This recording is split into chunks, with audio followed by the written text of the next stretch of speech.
Let's get this out of the way. The first ever BMW M5 did not invent the sports sedan. In fact, no BMW invented the sports sedan. This is something we should probably thank Alfa Romeo for having done in the 1950s. What the M5 did do, however, was light off the entire modern era of sports sedans that is still very much alive and well today. These types of cars are very well rounded. Sports car fast in both a straight line and around corners, but also comfortable, well-equipped, and practical. The M5 made such a big impact because of just how much performance it offered. It was every bit as performant as a Porsche 911 or Ferrari 328. It wasn't just fast for a sedan, it was fast, period. Today the business case for such cars is a no-brainer, and that is due in large part to the foundation laid by this car. But in the 1980s, BMW was much more tentative. No other OEM was producing a four-door car that delivered so much performance, and so the M5 was created at a relatively low cost by combining parts BMW already had on hand for other models. M5s were built by hand in a dedicated facility in low volumes using exotic powertrains, and at 50 grand they were wildly expensive as a result, the same price as a Porsche 911 and a Volkswagen Scirocco 16-valve combined. But the magic of what they created was immediately obvious to everyone who experienced it in period, and driving it today shows that there's good reason that the original M5 is still one of the most iconic sedans ever made.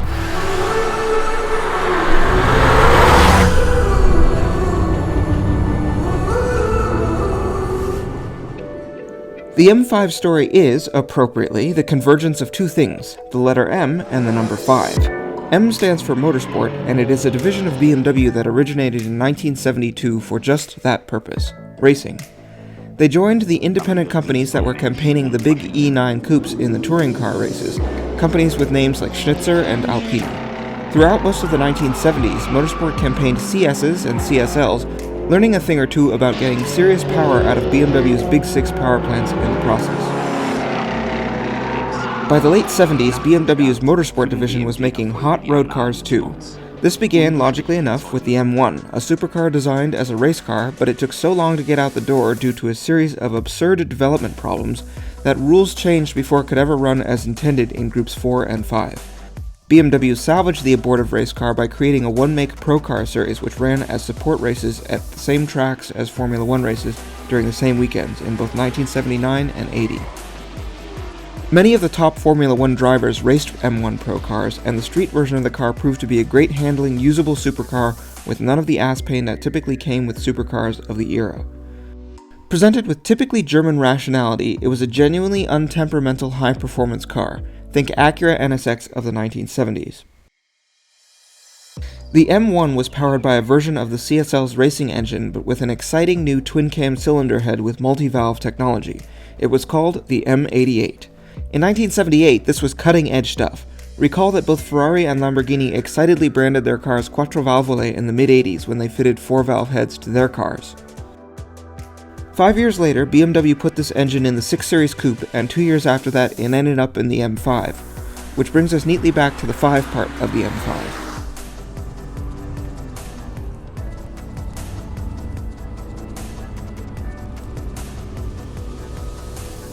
The first ever 5 Series came out in 1972, but its function was to replace a series of medium-sized, by European standards, sedans. The biggest engined two-door version of that car was called the 2002, but it was the sedan version that really created the modern model of what BMW is today. In the late 1950s, BMW had an absurd model lineup that put them in deep financial trouble to the point that by late 1959, it was rumored that they would declare bankruptcy and Mercedes-Benz would purchase the remains of the company. A substantial 11th hour cash infusion came from the now legendary Quant family with the instructions to develop a mid-range car for Germany's growing middle class.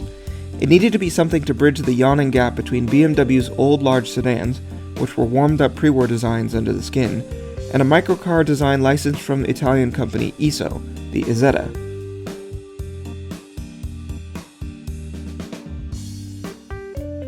This new midsize sedan was called the Neue Klasse, or literally New Class, the first clean-sheet design BMW had made since World War II. It was hastily designed and even more hastily put into production in just 2 years. Once the bugs were ironed out, it proved to be a very fine car. Initially available with a 1500cc inline-4, the car was ultimately produced in 1600, 1800, and 2000cc versions. When the cash generated by the sales success of these cars allowed BMW to add a line of larger sedans, they simply added 2 more cylinders to the engine to create the legendary M30, which powered virtually every big BMW into the 1990s. But back to the Neue Klasse cars. It's hard to overstate their importance because they simultaneously saved BMW and created the model for the company's success for the next several decades. They were sure-footed, handsome, athletic cars that were more premium than Fords or Opels, but more youthful and cheaper than Mercedes-Benz's. It was the perfect product for the gap in the market, and so when it came to replace it with the 5 Series, BMW took the matter very seriously. The first 5 Series, known as the E12, was initially available only with 4-cylinder engines. 6-cylinder variants were added the following year, and the car proved to be popular with buyers, offering more of the same great formula of its predecessor. It was a bigger, more adult car than the Neue Klasse, but less so than we are used to today. Remember, this was still more than a decade before the first 4-door 3 Series appeared. Almost immediately, BMW Motorsport began quietly making spicy versions of the 5 Series. The highest performing standard 5 Series through the 70s was the 2.8-liter 528i, but a very small number of Motorsport-tuned cars with 3 and 3.3-liter engines were made, usually for VIP customers or for BMW executives and racing drivers. These cars did not generally have standardized specifications, but usually had sport seats, stiffer suspensions, close ratio gearboxes, limited slip, and basket weave alloy wheels. This formula was formalized by the E28 M5 which arrived at the end of the E12's production run in 1980. The car was again built by Motorsport, but for the first time offered to the public and produced in larger numbers, about 1,650 examples if you include those produced by BMW's plant in South Africa. Although it didn't have the magical 24-valve engine of the M1, it still made more than 40 horsepower more than the next closest 5 Series, and it was effectively a dress rehearsal for the M5. A couple years later, BMW introduced the M635 CSI by putting an updated version of the M1's tasty 24-valve engine in the confusingly similarly named 12-valve 635 CSI, which is probably why the M635 eventually changed names to M6. Motorsport also added upgraded suspension and brakes, and more sporting interior treatment as well, but the whole thing was pretty tasteful and understated. Exciting and swift though it was, the M635 was not actually that daring of a move. Porsche, Mercedes, and Jaguar all offered fast, comfortable, and expensive coupes, and the new Motorsport BMW landed in the thick of these. The idea of a luxurious, high-performance GT was nearly of retirement age at this point, having come into its own between the First and Second World Wars. The more interesting move was the decision to add the full Motorsport treatment to the 5 Series, simply because it had 4 doors. Where the M635 was a perfectly logical thing to sell to the public, the M5 was sort of outlandish at the time. This was enhanced by the fact that the M5 was actually quicker and faster than the M635, making it the fastest BMW road car ever made besides the M1. A few specialist tuners, the most well-known of which is Alpina, had made names for themselves making hot BMW sedans, and that work paved the way for Motorsport by showing that the market existed. But most manufacturers viewed these as niche products. Arguably, BMW did too. They only planned to make a couple hundred M5s a year, and the cars were hand-built at Motorsport's dedicated facility using body shells supplied by the main 5 Series production line. This differed from both the Motorsport 6 Series and the eventual Motorsport 3 Series that arrived a couple years later, the E30 M3. Both of these cars were built on the main production lines. This also explains another E28 M5 curiosity. All the North American cars were nearly identical. Despite moving to a larger facility after the usual summer shutdown in 1986, Motorsport still had very limited capacity. The North American market was only expected to consume 500 to 600 cars, but total production ultimately amounted to 1,340 cars, or almost 60% of total E28 M5 production. And they were all produced in 12 months, even though total M5 production lasted 3 years. To keep production fast and simple, and to meet the demand, all the North American cars were finished in black, and all but 101 were trimmed inside with tan leather. The cars were fully equipped, and the only option was heated seats, in contrast to European cars, which could be optioned very flexibly. Regardless of how they were optioned, E28 M5s were deeply impressive. North American cars received a catalyzed version of the M88 engine called the S38, with a lower compression ratio and less aggressive camshafts. Nevertheless, it made a healthy 256 horsepower against the 282 of the European cars. This put their power output between a standard and a turbocharged 911 and 14 horsepower behind a Ferrari 328.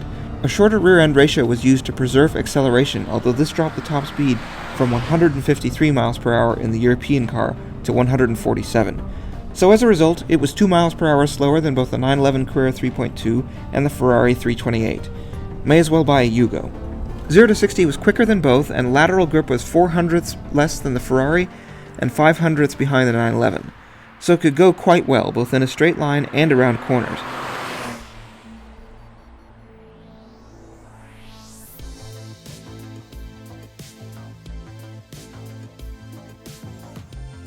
Car and Driver observed when they tested the M5 that only 2 cars had ever stopped shorter, the Porsche 928 S4 and the Corvette. 2 doors, 4 doors, or 40 doors, the M5 was a genuinely heavy-duty performance car in 1987.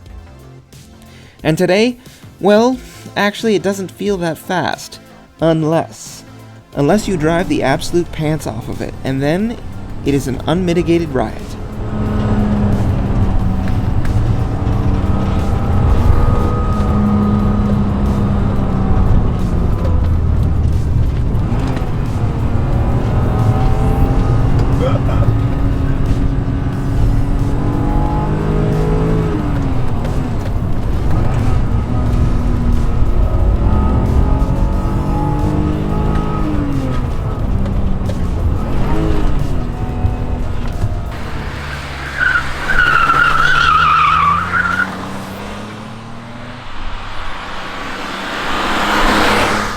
My initial impression of this car is that it didn't feel that different from the E28 535 that I owned for a decade.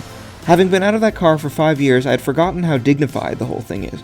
The windscreen feels upright, the windows are huge, the seat feels too high even in its lowest position, and somehow the steering wheel feels too high also, even with the high seating position. If it feels like a family car from the 1970s, well, you get the picture. But there are some clues that this might be a tool to access motoring joy.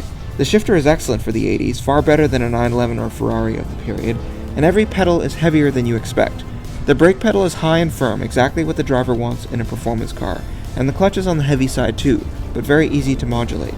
The throttle is also heavy. This engine is legendary for its individual throttle bodies, put there to maximize response and airflow because race motor.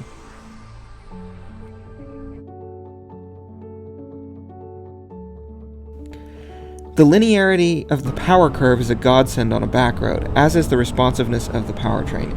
Mid-corner, high in the rev range, slight changes in the position of your right foot produce immediate changes in the car's attitude, allowing the driver exceptional precision. It is absolutely a car to drive on the throttle, and suddenly the fuss about individual throttle bodies slams into focus. But none of this would matter if the rest of the car couldn't take advantage of it, and as it turns out, it can. The chassis upgrades of the M5 aren't huge. New springs and shocks, bigger sway bars, and that's it.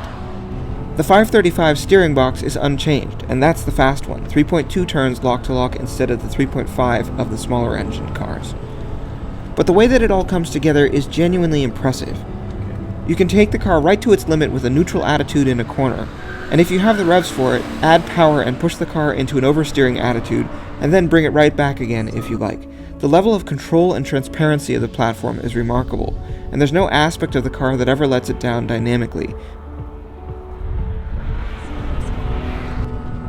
The brakes are superb, the pedals perfectly placed for heel towing, and the gear change instinctive and durable feeling. That slightly bus-like driving position, completely forgot about it. The faster you go, the better it gets.